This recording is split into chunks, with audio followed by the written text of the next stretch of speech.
Hello students, NS तथा GM classes में आपका स्वागत है। कल हम पढ़ रहे थे दो समांतर धारावाही चालकों के मध्य लगने वाला बल और उसका मान आपके पास में आ गया था F बराबर आई बी एल साइन थीटा। और अब अगला जो टॉपिक आपके पास में एक समान चुंबकीय क्षेत्र में आयताकार कुंडली पर लगने वाला बल वह बलागुण। ये topic very very very important है, तो इसको अच्छे से समझना कि एक समान या समरूप चुंबकीय क्षेत्र के अंदर आयताकार धारावाही कुंडली पे लगने वाले बल का मान क्या होगा। अब आपके पास में टॉपिक क्या कह रहा है कि आपके पास में चुंबकीय क्षेत्र कैसा है, एक समान या समरूप चुंबकीय क्षेत्र है। तो अब यहां सबसे पहले हम क्या बनाएंगे, समरूप चुंबकीय क्षेत्र बनाएंगे। क्या बनाएंगे, समरूप चुंबकीय क्षेत्र बनाएंगे। ये आपके पास में क्या है, एक समरूप चुंबकीय क्षेत्र है एन और एस। इस समरूप चुंबकीय क्षेत्र में, इस समरूप चुंबकीय क्षेत्र के अंदर आयताकार धारावाही कुंडली के ऊपर लगने वाले बल का मान क्या करना है, निकालना है, या बल आघूर्ण का मान क्या करना है, आपको निकालना है। तो माना आपके पास में एक समरूप चुंबकीय क्षेत्र या एक समान समरूप चुंबकीय क्षेत्र जो है वो क्या है, आपके पास में बी है। इस समरूप चुंबकीय क्षेत्र के अंदर एक आयताकार धारावाही कुंडली, एक आयताकार धारावाही कुंडली ए बी सी डी रखी है। अब इस कुंडली की जो लंबाई और चौड़ाई है वो क्रमशः कितनी है आपके पास में, इसकी लंबाई कितनी है एल है और चौड़ाई कितनी है बी है। इस कुंडली की लंबाई एल तथा चौड़ाई कितनी है बी है। जब इस कुंडली के अंदर आई धारा प्रवाहित की जाती है, जब इस कुंडली के अंदर आई धारा प्रवाहित की जाती है तो ये कुंडली चुंबकीय क्षेत्र के अंदर क्या करने लगती है, घूर्णन करने लगती है। क्या करने लगती है, घूर्णन करने लगती है। इस कारण इसकी जो भुजा है, भुजा कौन सी, A B B C D D A पर क्या लगते हैं, बल लगते हैं। क्योंकि हमने कल ही परसों ही पढ़ा था, जो इससे पिछली क्लास थी उसमें, कि आपके पास में समरूप चुंबकीय क्षेत्र के अंदर रखे हुए चालक तार के ऊपर लगने वाला बल। अब आपके पास में यहां पे बल का मान क्या करना है, क्योंकि यहां पे इसकी चार भुजाएं हैं तो चारों भुजाओं के ऊपर क्या लगेगा, बल लगेगा। तो माना इसकी ए बी भुजा के ऊपर लगने वाला जो बल है वो आपके पास कितना है, F1 है। इस साइड आपके पास में क्या है, चुंबकीय क्षेत्र बी है। उसके पश्चात आपके पास में यहां पे क्या है, बल लगने वाला बल बीसी भुजा के ऊपर लगने वाला बल कितना है, F2 है। और आपके पास में CD भुजा के ऊपर लगने वाला बल कौन सा है, आपके पास में F3 है। और इस साइड क्या है, आपके पास में चुंबकीय क्षेत्र B है। और DA भुजा पर लगने वाला जो बल है वो कितना है, मान लिया आपके पास में कितना है, F4 है। तो यहां पे ध्यान देना भैया कि आपके पास में A B B C D D A भुजा के ऊपर लगने वाले बल क्रमशः कितने हो गए, F1 F2 F3 और F4।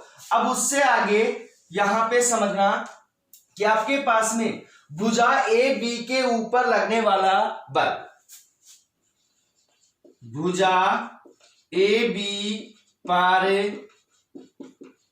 लगने वाला बल कितना होगा भाई, आपके पास में भुजा ए बी की लंबाई कितनी है, आपके पास में एल है। तो आपके पास में इसके ऊपर लगने वाला बल कितना है, F1। तो आपके पास में F1 बराबर क्या हो जाएगा, आई एल बी। और कितना होगा आपके पास में, साइन थीटा। कितना होगा, साइन थीटा। अब आपके पास में जो भुजा ए बी है वो समरूप चुंबकीय क्षेत्र के क्या है, लंबवत है। क्योंकि आपके पास में भुजा ए बी और सी डी दोनों क्या है, समरूप चुंबकीय क्षेत्र के क्या है, लंबवत है। इसलिए आपके पास में थीटा बराबर कितना होगा, 90 डिग्री होगा। तो आपके पास F1 बराबर कितना हो जाएगा, I L B sine 90। Sine 90 का मान कितना होता है, 1। तो आपके पास F1 बराबर हो जाएगा ILB, समीकरण नंबर ए। अब उससे आगे आपके पास में AB भुजा के ऊपर लगने वाले बल का मान हमने निकाल दिया है। अब किसका मान निकालेंगे? BC भुजा के ऊपर लगने वाले बल का मान। BC भुजा के ऊपर लगने वाले बल का मान कितना है? F2 है। और BC भुजा की जो लंबाई है वो कितनी है? B है। तो यहां लिखेंगे भुजा BC पर लगने वाला बल। अब आपके पास में लगने वाला जो बल है F2 बराबर कितना हो जाएगा? IBB sin 90, IBB sin 90।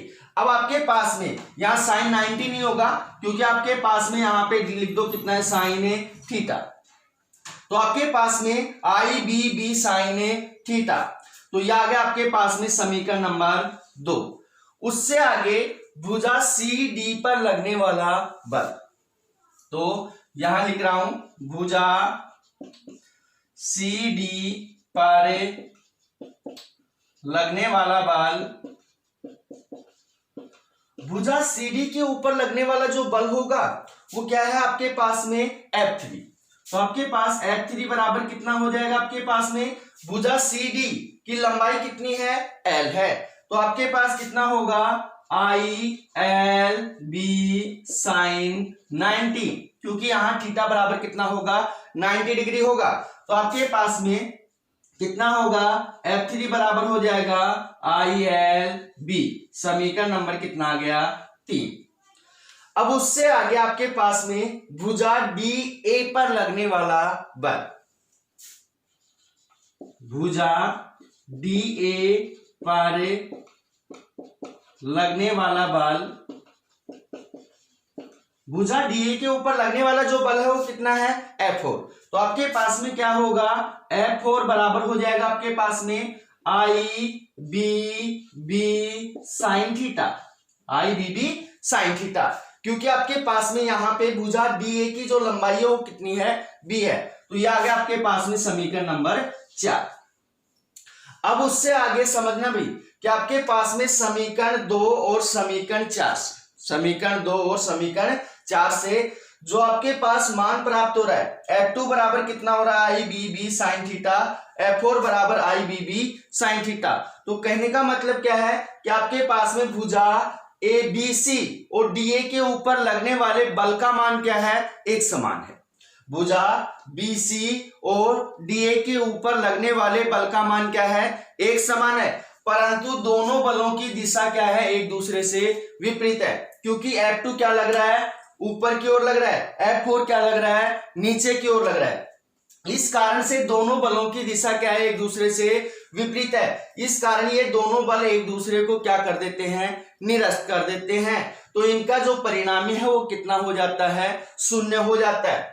परंतु आपके पास में जो F1 और F3 है, तो यहां समीकरण 1 तथा समीकरण 3 के अंदर देखना कि F1 बराबर कितना है? ILB है, और F3 बराबर कितना है? ILB है।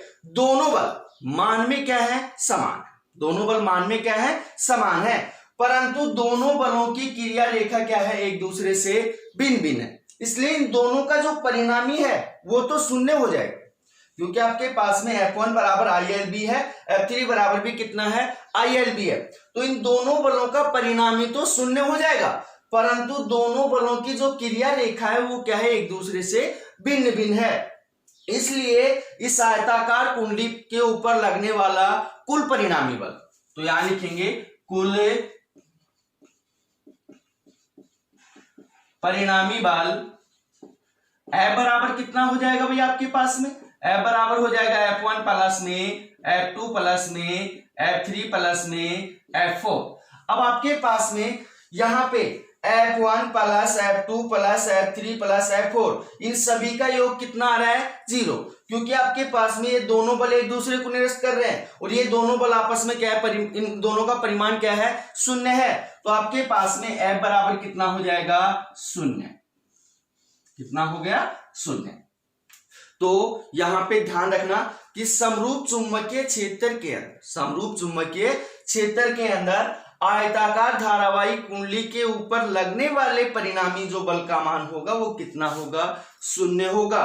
परंतु आपके पास में जो बल F1 और F3 है, ये दोनों बल परिमाण में तो समान है, मान में समान है, परंतु दोनों की क्रिया रेखा क्या है, एक दूसरे से भिन्न भिन्न है। ये आपके पास में इस भुजा को इस साइड खींचने की कोशिश कर रहा है और आपके पास में जो F3 है वो इसको अंदर की तरफ खींचने की कोशिश कर रहा है। जैसे आपके पास में ये आयताकार क्या है, कुंडली है, तो आपके पास में ये जो लगने वाला जो बल है ये ऐसे होगा, कैसे होगा, ऐसे। और आपके पास में ये कौन सा बल है, F1, और जो F3 होगा वो ऐसे होगा। तो आपके पास में जो F1 है वो इसको क्या कर रहा है, इस साइड खींचने की कोशिश कर रहा है, और आपके पास में जो F3 है वो इसको क्या कर रहा है, अंदर की तरफ खींचने की कोशिश कर रहा है। इस कारण से आपके पास में ये दोनों बल, इन दोनों बलों की क्रिया रेखा अलग अलग होने के कारण ये क्या करते हैं, इस कुंडली के ऊपर एक बल आघूर्ण उत्पन्न करते हैं। क्या उत्पन्न करते हैं, बल आघूर्ण उत्पन्न करते हैं, जिसके कारण ये कुंडली क्या करती है, आयताकार पथ के अंदर समरूप चुंबकीय क्षेत्र के अंदर क्या करने लगती है, घूर्णन करने लगती है।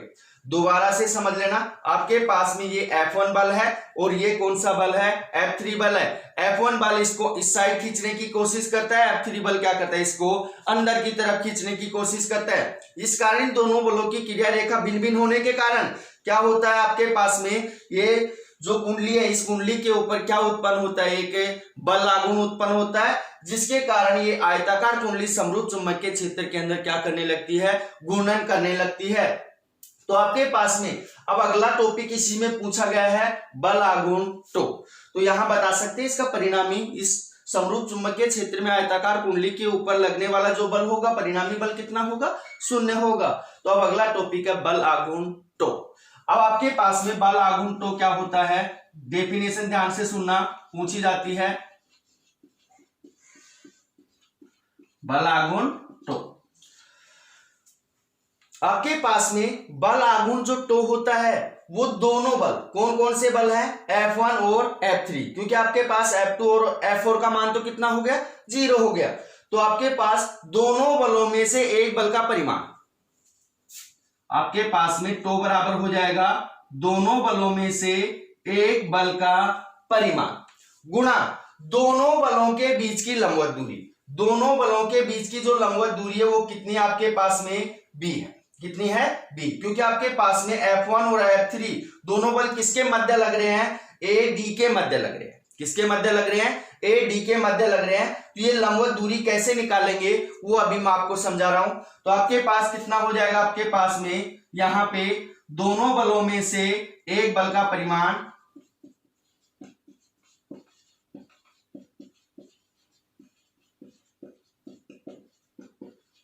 एक बल का परिमाण गुणा दोनों बलों के बीच की लंबवत दूरी। दोनों बलों के लंबवत बीच की दूरी, बीच की दूरी ये आ गया आपके पास में। तो यहां पे ध्यान देना भाई, दोनों बल कौन कौन से हैं, F1 और F3 दो। अब आपके पास में और ये दोनों बल किस किस के मध्य लग रहे हैं, भुजा AD के मध्य या दूरी B के मध्य लग रहे हैं। तो आपके पास में ये समरूप चुंबकीय क्षेत्र क्या है, B है। ये समरूप चुंबकीय क्षेत्र क्या है, B है।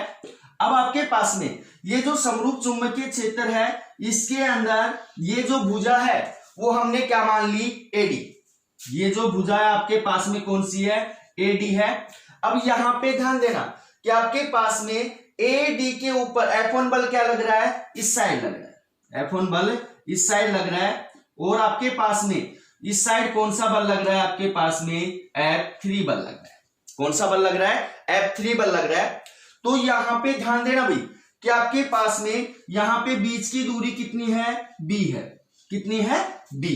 और आपके पास में यहां पे बल आघूर्ण टॉर्क की डेफिनेशन क्या होगी, दोनों बलों में से एक बल का परिमाण और दोनों बलों के बीच की लंबवत दूरी का जो गुणनफल होता है वो क्या कहलाता है, बल आघूर्ण टॉर्क कहलाता है। तो आपके पास में दोनों बल किसको कितनी दूरी के मध्य लग रहे हैं, b दूरी के मध्य लग रहे हैं। और इन दोनों बलों के जो लंबवत दूरी है वो मान लिया आपके पास में कौन सी है, डी मान लिया आपके पास में कितनी है, डी। क्योंकि आपके पास ये बल यहां पे है, ये बल यहां पे है, तो इन दोनों के बीच की जो लंबवत दूरी है वो कितनी है, डी है। तो आपके पास में बल आघूर्ण टो बराबर क्या होगा आपके पास में, दोनों बलों में से एक बल का परिमाण मान लिया आपके पास में F1 है या फिर F3 ले लो, कोई भी ले सकते हो। F1 गुणा कितना हो जाएगा आपके पास, दोनों बलों के बीच की लंबवत दूरी, दोनों बलों के बीच की लंबवत दूरी कितनी है आपके पास में, डी है। यह आ गया आपके पास समीकरण नंबर कितना है, 5, समीकरण नंबर 5। तो अब आगे इसको सोल्व करते हैं। समीकरण 5 के अंदर हमें किसका मान चाहिए, क्योंकि आपके पास में F1 का मान कितना है, F1 का मान है ILB। अब आपके पास मान किसका चाहिए, D का। यहां कौन सा त्रिभुज बना हुआ है, समकोण त्रिभुज बना हुआ है।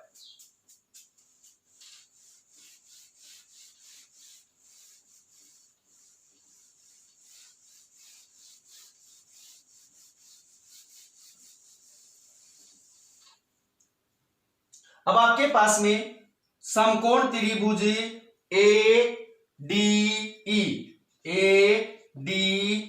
में यहां पे समकोण त्रिभुज ADE के अंदर यहां पे देखना भाई, मान लिया आपके पास में यहां कितना है, थीटा है, तो आपके पास में साइन थीटा बराबर क्या होगा आपके पास में, लाल बटे का कासे लंब बटे करण। अब आपके पास में लंब कौन सा है, डी, करण कौन सा है आपके पास, यहां पे 90 डिग्री का कोण बना हुआ है, करण कौन सा है, एडी। तो आपके पास क्या होगा, डीई बटे कितना हो जाएगा, एडी। अब आपके पास में एडी का जो मान है वो कितना है, बी।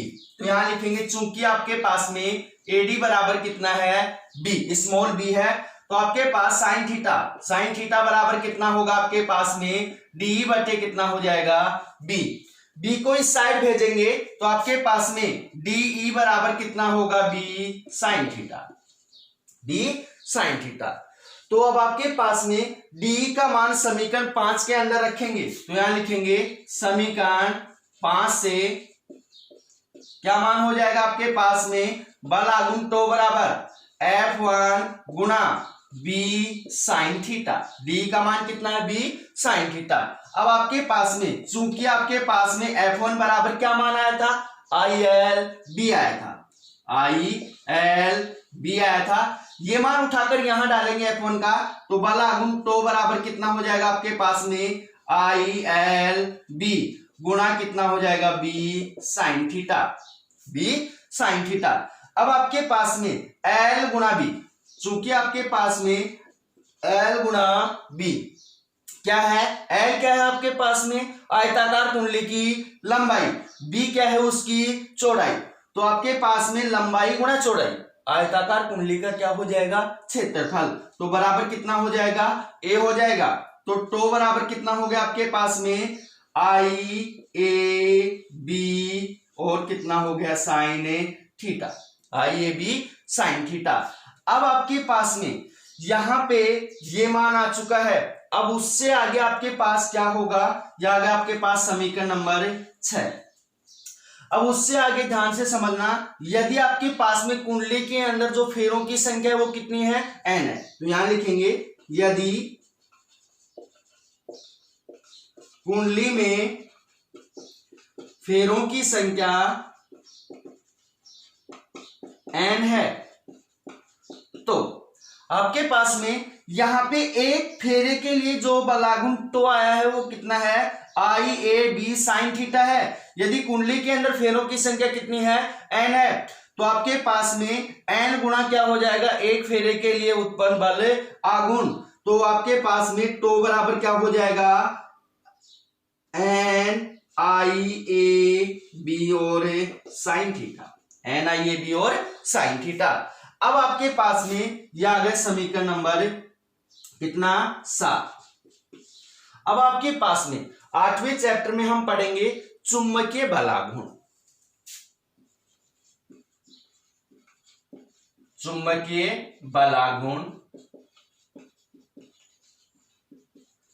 कैपिटल एन बराबर कितना होता है आपके पास में NIA होता है, NIA होता है।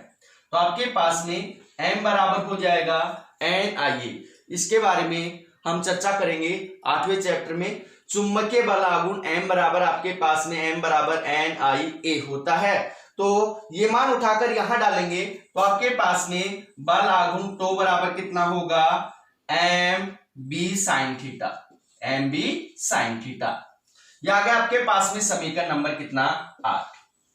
अब उससे आगे ध्यान से समझना, इस बल आघूर्ण को अगर हम सदिश रूप में लिखना चाहें, किसमें लिखना चाहें सदिश रूप में, तो यहां पे क्या आ रहा है आपके पास में साइन थीटा आ रहा है। तो साइन को हटाएंगे, सदिश रूप में कन्वर्ट करेंगे तो आपके पास में साइन किस में जाएगा क्रॉस में जाएगा। तो आपके पास में बल आघूर्ण टो बराबर कितना हो जाएगा M cross B, M cross B। ये किस में आ गया आपके पास में सदिश रूप में आ गया, सदिश रूप में।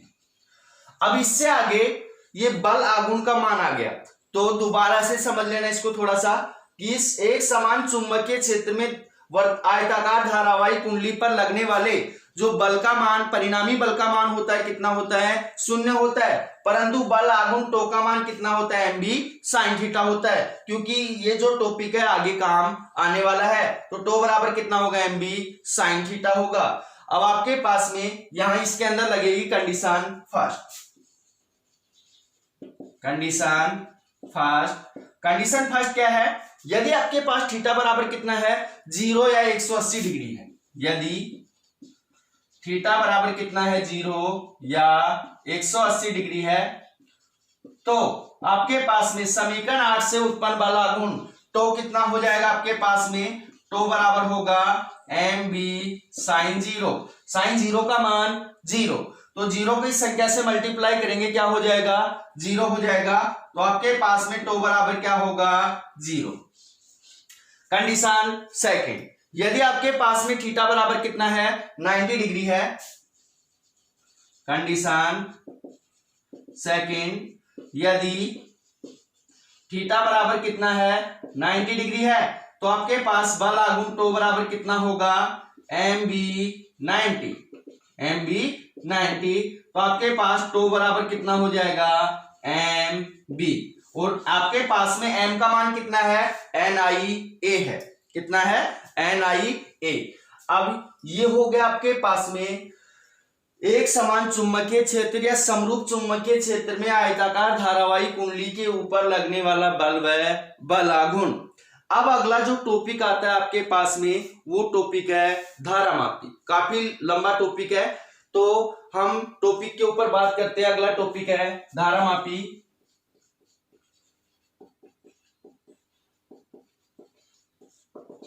तो धारामापी किसे कहते हैं, डेफिनेशन ध्यान से सुनना कि धारामापी किसे कहते हैं।